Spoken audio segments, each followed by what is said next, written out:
Hello friends, welcome to the channel Excel Cam. दोस्तों, एक ये केमिकल स्ट्रक्चर देखो। ये केमिकल स्ट्रक्चर है मेलानिन का। डरावना सा लग रहा है ना? ये काम भी डरावने डरावने करता है। देखो, ये मेलानिन जो है ये हमारी स्किन में एक पिगमेंट होती है। इसका मेन काम तो ये है कि एक तो कलर, हमारे स्किन का जो कलर होता है वो मेलानिन की वजह से है। दूसरा, ये अल्ट्रावायलेट जो सन रेज है उनसे हमें प्रोटेक्ट भी करता है। तो ये हमारा फायदे के लिए है, हमारी हेल्प के लिए है। लेकिन ये स्किन पे मेलेनोसाइट्स जो सेल्स होते हैं वो इसे बनाती हैं। अब इसमें ना दो चीज़ें होती हैं, या तो मेलानिन कम बनता है जिसको हम हाइपोपिगमेंटेशन बोलते हैं, या ये ज़्यादा बनता है जिसको हम हाइपर पिगमेंटेशन बोलते हैं। जब हाइपोपिगमेंटेशन यानी मेलानिन कम बन रहा है तो उसमें ल्यूकोडर्मा या जो सफ़ेद दाग हैं वो हो जाते हैं स्किन पर। और अगर ये ज़्यादा बनता है तो मेलाज्मा, जिसको झाइयाँ बोलते हैं हिंदी में, या मास्क ऑफ प्रेगनेंसी भी बोलते हैं। तो आज जो मैं ये वीडियो बना रहा हूँ वो मैं बेसिकली मेलाज्मा के बारे में बात करूँगा, जिसको झाइयाँ बोलते हैं। दोस्तों, हमारे चेहरे पर जैसे खूबसूरत चेहरा है और हम सबसे पहले किसी से मिलते हैं तो हमारा चेहरा ही सबसे सामने आता है। चेहरे पर अगर छोटे छोटे दाग हो जाएं ब्राउनिश कलर के, दोनों गालों पर हो जाएं, माथे पर हो जाएं, अपर लिप्स पर हो जाएं, नोज़ पर हो जाएं, तो बहुत ज़्यादा भद्दा लगता है, बहुत कॉन्फिडेंस शैटर हो जाता है। खासकर देखो, ये जो मेलाज्मा है ये फीमेल्स में ज़्यादा होता है। 90% फीमेल्स अफेक्टेड होती हैं। ऐसा नहीं है कि मेल में नहीं हो सकता, पर फीमेल्स में ज़्यादा होता है। और इसके बहुत सारे कॉजेज़ हैं। इससे बहुत सारे कॉजेज़ हैं, जैसे प्रेगनेंसी के टाइम में हार्मोनल चेंज आता है, ओरल कंट्रासेप्टिव्स लेते हैं तब कोई हार्मोनल चेंज आ गया, और सन का एक्सपोजर ज़्यादा हो गया, सन की तरफ ज़्यादा चले गए। थायराइड में कोई प्रॉब्लम है तब थायराइड की वजह से इसको स्टिमुलेट करने वाले हार्मोन ज़्यादा निकल गए, तब ये मेलानिन ज़्यादा बनेगा। या फिर एक इसका कारण है स्ट्रेस भी। अगर हम स्ट्रेस ज़्यादा लेते हैं तो हमारी बॉडी में मेलानिन ज़्यादा बनता है। अब मेलानिन ज़्यादा बनेगा तो स्किन पे पैचेज आएंगे, चेहरे पर पैचेज आएंगे।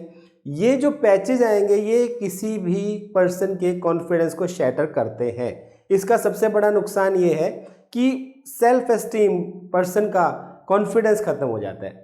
वैसे ये बॉडी में कोई सीरियस बीमारी नहीं है, केवल कलर की प्रॉब्लम है, डिस्कलरेशन है, पिगमेंटेशन है, और कोई दिक्कत नहीं है। हाँ, हार्मोनल वजह से हुआ है वो सीरियस मैटर है, लेकिन इसकी वजह से कोई नुकसान नहीं होता। अब मान लीजिए किसी लड़की की शादी होने वाली है और पिगमेंटेशन हो गया, मेलाज्मा हो गया, तो वो तो बहुत ज़्यादा नर्वस हो जाएगी ना, और ज़्यादा स्ट्रेस बढ़ेगा, और ये विशियस सर्कल है। और ज़्यादा इसका मेलानिन सीक्रेट होगा, और ज़्यादा मेलानिन बनेगा, और उसको और ज़्यादा प्रॉब्लम होगी। तो मेलानिन के लिए हमें ये देखना है कि इसके फैक्टर्स क्या क्या हैं। जेनेटिक भी हो सकते हैं, जेनेटिक डिस्पोजिशन भी हो सकता है, फैमिली में किसी को है तब भी हो सकता है। अब सोचना ये है कि क्या ये ट्रीटेबल है, क्या ये ठीक हो सकता है। अब आजकल medical science, dermatology highest paid branch है आजकल मेडिकल साइंस में। कॉस्मेटिक सर्जरी, डर्मेटोलॉजी, तो बहुत तरह तरह के उसमें ट्रीटमेंट आ गए हैं, तरह तरह की मेडिसिन्स आ गई हैं। लेकिन सोचना ये है कि क्या वो हम अफोर्ड कर पाएंगे, क्या हमारे लिए वो सुटेबल हैं, क्या वो लॉन्ग लास्टिंग सॉल्यूशन है, क्या उनके कोई साइड इफ़ेक्ट तो नहीं है। देखिए, पहले मैं एलोपैथी की बात करता हूँ कि बहुत सारी टॉपिकल क्रीम्स होती हैं जिनमें स्टेरॉइड्स भी होते हैं, कुछ केमिकल्स भी होते हैं जो मेलानिन को बनने से रोकते हैं, मेलानोसाइट्स को इनएक्टिवेट करते हैं, या ऊपर की सेल्स को क्लियर करके हमारे स्किन की लुक को अच्छा बना देते हैं। जैसे मेलानिन ऊपर भी हो सकता है स्किन में, या नीचे भी हो सकता है, एपिडर्मल भी या डर्मल भी, तो वो क्लीन करके हेल्प करते हैं। लेकिन वो टेम्परेरी प्रोविजन है। अगर आपने मेंटेन नहीं किया, आप सन एक्सपोजर में फिर चले गए तो वो दोबारा भी आ सकता है। आपने लापरवाही की तो वो दोबारा आ सकता है। ऐसा नहीं है वो परमानेंट ट्रीटमेंट है। कुछ ऐसे पीलिंग होती है, बहुत सारे केमिकल से पीलिंग कर देंगे। लेज़र ट्रीटमेंट है जिससे जो मेलानोसाइट वाली सेल्स हैं उनको डेड कर देंगे। तो ये बहुत कॉस्टली ट्रीटमेंट्स हैं, और इनके बारे में ज़्यादा आपको डर्मेटोलॉजिस्ट ही बता सकता है। आपको डर्मेटोलॉजिस्ट से मिलना चाहिए, पूरा क्लियरली बात करनी चाहिए, आपने प्रोज एंड कॉन्स पूछने चाहिए कि आप इतना पैसा खर्च कर रहे हैं तो क्या ये परमानेंट सॉल्यूशन है या नहीं। मुझे नहीं लगता कि इसको अगर आपने लापरवाही से कर लिया, एक बार लेज़र ट्रीटमेंट करा लिया और उसके बाद फिर आप लापरवाह हो गए, तो ये फिर से आ जाएगा। ऐसा परमानेंट सॉल्यूशन आपका होगा नहीं। अब ये स्ट्रेस से बचने का कारण, हम स्ट्रेस से बचें कैसे? देखो, इसके कुछ बेसिक बात है। हमारी जो डाइट है, हमारी डाइट भी हमारी स्किन की हेल्थ के लिए बहुत इंपॉर्टेंट है। विटामिन ए, विटामिन सी, सबसे important vitamin C, vitamin C, vitamin A, vitamin E, vitamin B12, ये सब स्किन की हेल्थ के लिए ज़रूरी है। एंटीऑक्सीडेंट्स हैं ये। विटामिन सी मेलानिन को बनने में रोकता है, स्किन के ग्लो को बनाए रखता है। अब ये चीज़ें तो हम अफोर्ड कर सकते हैं, ये तो सभी अफोर्ड कर सकते हैं कि खट्टी चीज़ है, जो विटामिन सी हम सबको पता है आंवले में मिल जाएगा, संतरे में मिल जाएगा, नींबू में मिल जाएगा, पके फलों में मिल जाएगा। विटामिन ए बहुत गाजर में मिल जाएगा, प्रोडक्ट्स में मिल जाएगा। ये इन्फॉर्मेशन की कमी नहीं है, हम कर सकते हैं। दूसरा देखो, स्ट्रेस को कंट्रोल करना है, हेल्थ को सही रखना है, और ये जो कॉज है ना हमारी लाइफस्टाइल की वजह से भी रिलेटेड है, क्योंकि हम अपनी हेल्थ को इम्पोर्टेंस ही नहीं देते। हम रेगुलर एक्सरसाइज नहीं करते, योगा प्राणायाम नहीं करते, हम नेचुरल वे में नहीं रहते, इसलिए ये दिक्कत आती है।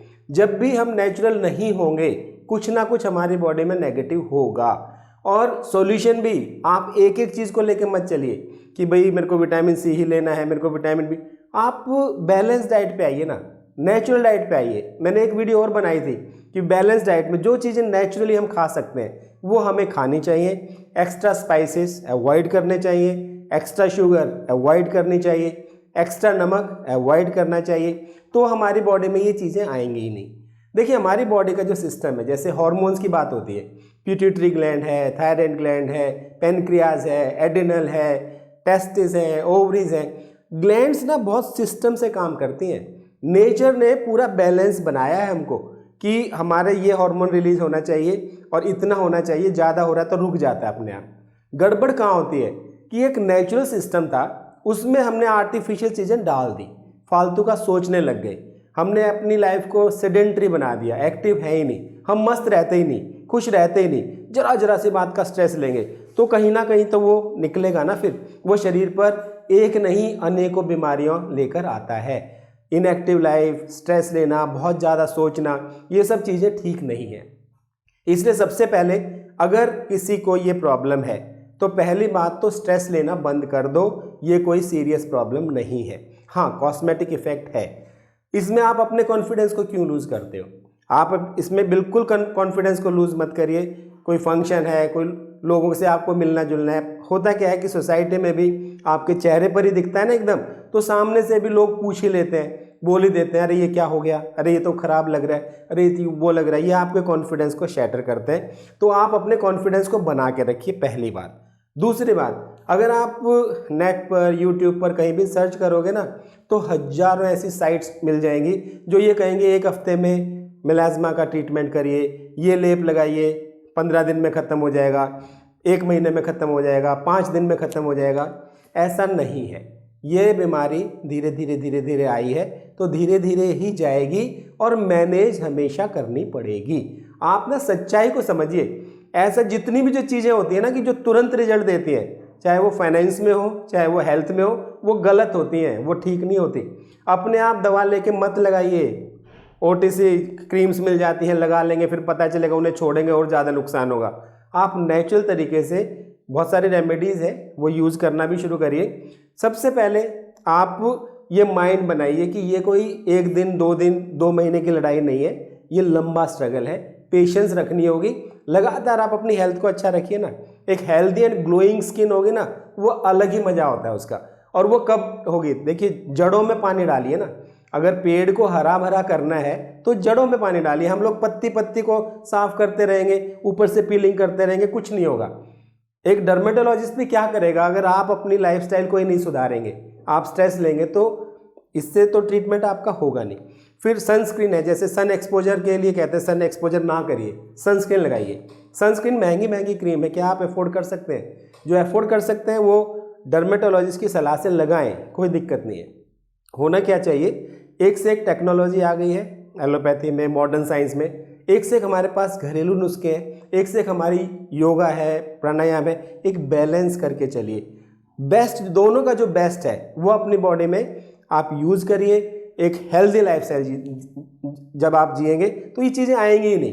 केवल एक बीमारी नहीं दोस्तों, बहुत सारी बीमारियां हैं जो हमने खुद पाली हैं। अब मान लीजिए जेनेटिक हो गया या प्रेगनेंसी के टाइम में हो गया, तो उसमें तो किसी महिला का कोई दोष नहीं है, लेकिन हम जान के अपनी लाइफस्टाइल सही ना रखें, फालतू में स्ट्रेस लें, तो वहाँ तो है ना, वहाँ तो हम कर सकते हैं ना कुछ। तो एक तो आप इसमें कोई स्ट्रेस ना लें, बिल्कुल स्ट्रेस लेना छोड़ दें आज से ही, ये कोई खतरनाक बीमारी नहीं है। दूसरा, पेशेंस रखें, ये ठीक हो जाएगी, धीरे धीरे कम हो जाएंगे पैचेस और ये मैनेज हो जाएगी, और मैनेज हो गई तो आपके लिए ठीक है। और तीसरा, जो मेडिकल फील्ड से अलग हट के बात है, आप अपने कॉन्फिडेंस को इन बातों से शैटर ना होने दें। इसमें आपकी कोई गलती नहीं है, कोई गलती नहीं है। अगर कोई प्रॉब्लम हो गई, सामने से कोई पूछता है तो आप उसको नॉर्मल तरीके से हैंडल करें, अपने आप को बूस्ट अप करें। और अगर मान लीजिए किसी एक पर्टिकुलर केस लीजिए, किसी लड़की की शादी होने वाली है और उसको मेलास्मा हो गया, उसको बहुत स्ट्रेस होगा, लेकिन यहाँ उसे स्ट्रेस लेने की ज़रूरत नहीं है। वो अपने वुड बी हस्बैंड से खुलकर बात करे कि ये मेरे को ये प्रॉब्लम है, अब आप बताओ शादी करोगे कि नहीं। यहाँ तो बहुत अच्छा उसके लिए ब्लेसिंग हो गई। अगर उस टाइम कोई उससे शादी करेगा तो समझ लो वो पर्सन आपको लाइफ में छोड़कर नहीं जाएगा। वो इस क्राइसिस में अगर वो संभाल लेगा आपको, तो आगे भी वो आपका एक अच्छा लाइफ पार्टनर रहेगा। तो ये ब्लेसिंग इन डिस्गाइज भी हो सकती है, क्योंकि अगर शादी के बाद होती और पर्सन सही ना होता तो तब भी छोड़ देता आपको, तब भी दिक्कत करता। तो इसलिए हमेशा आप नेगेटिव चीज़ पे मत फोकस करिए, चलो हो गया, कुछ कर नहीं सकते, हो गया। तो सबसे पहले जो नेचुरल तरीके हैं उनसे ठीक करिए, और कॉन्फिडेंस को तो कभी शैटर मत होने दीजिए। हेल्दी लाइफ जिए, always be healthy and happy. Thank you.